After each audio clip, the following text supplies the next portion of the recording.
اور آگے فرمایا ان الذین یغضون اصواتهم عند رسول اللہ، وہ لوگ جو اپنی آواز کو رسول کریم کے ہاں پست رکھتے ہیں، حضور کی بارگاہ میں اپنی آوازیں نرم رکھتے ہیں، پست رکھتے ہیں، اولئک الذین امتحن اللہ قلوبهم للتقوی، یہ وہ لوگ ہیں جن کے دلوں کو اللہ نے تقوی کے لیے پرکھ لیا ہے۔ تقوی کی علامت کیا ہے؟ متقی کون ہے؟ جس کی نمازیں زیادہ ہیں، جس کے روزے زیادہ ہیں، جس کی عبادت کا طول و عرض بہت سارا ہے، جس نے حج اور عمرے زیادہ کیے ہیں۔ اللہ کہتا ہے جو میرے محبوب کا ادب کرتا ہے اس کا دل تقوی کے لیے منتخب ہو گیا۔ یہ سیدھی سادی نشانی سمجھ میں آ گئی۔ متقی کون ہے دیکھنا ہے، متقی کون ہے؟ حضور کا نام سن کے جس سے ٹھنڈ پڑ جائے سمجھو متقی ہے۔ حضور علیہ الصلوۃ والسلام کا ادب جو ملحوظ رکھے وہ متقی ہے۔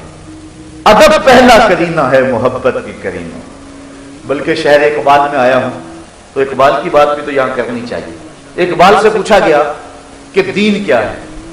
دو لفظ ہی بتاؤ دین کیا ہے۔ ایک تو تھا 3 گھنٹے کا خطاب کیا جائے کہ دین یہ ہے، 600 صفحات کا مبسوط مقالہ ہو کہ دین یہ ہے، لیکن اگر 2 لفظوں میں پوچھنا چاہو کہ دین کیا ہے تو اقبال کہتا ہے دین سراپا سوختن اندر طلب، انتہائش عشق آغازش ادب۔ اگر 2 لفظوں میں تشریح پوچھو نا دین کی کہ دین کیا ہے تو اقبال کہتا ہے طلب یار میں جلنے کا نام دین ہے۔